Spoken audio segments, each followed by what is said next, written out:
దట్టమైన పచ్చని అడవిలో ఒక పెద్ద చెట్టు కింద ప్రశాంతంగా నిద్రిస్తున్న శక్తివంతమైన సింహం ఆకులగుండా సూర్యకాంతి చిందిస్తోంది. నేపథ్యంలో పక్షుల కిలకిలరావాలు వినిపిస్తున్నాయి. ఒక చిన్న బూడిద రంగు ఎలుక అనుకోకుండా సింహం వీపుపైకి పరిగెత్తింది.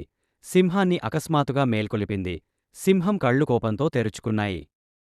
కోపంగా ఉన్న సింహం ఎలుకను తన పెద్ద పంజాతో పట్టుకుని కంటిస్థాయికి ఎత్తి గర్జించడానికి సిద్ధంగా ఉంది. ఎలుక భయపడి వేడుకుంటోంది. భయపడిన ఎలుక చేతులు జోడించి దయకోసం వేడుకుంటూ ఏదో ఒకరోజు సింహానికి సహాయం చేస్తానని వాగ్దానం చేసింది. సింహం నవ్వుతూ నవ్వింది.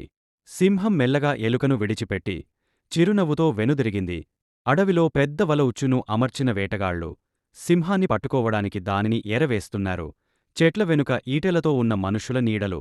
బలమైన తాడు వలలో చిక్కుకున్న సింహం కష్టపడుతూ బిగ్గరగా గర్జిస్తోంది. భయంతో ఎగిరిపోతున్న పక్షులు, దూరం నుండి చూస్తున్న అడవి జంతువులు. అదే చిన్న ఎలుక సింహం గర్జన విని గడ్డిగుండా దృఢనిశ్చయంతో ఏకాగ్రతతో దూసుకు వస్తుంది. పదునైన దంతాలతో మందపాటి తాళ్లను ఎలుక కొరుకుతోంది. ఒక్కొక్కటిగా విరిగపోతోంది. సింహం నిశ్శబ్దంగా చూస్తూ ఆశ్చర్యంగా మరియు కృతజ్ఞతతో ఉంది.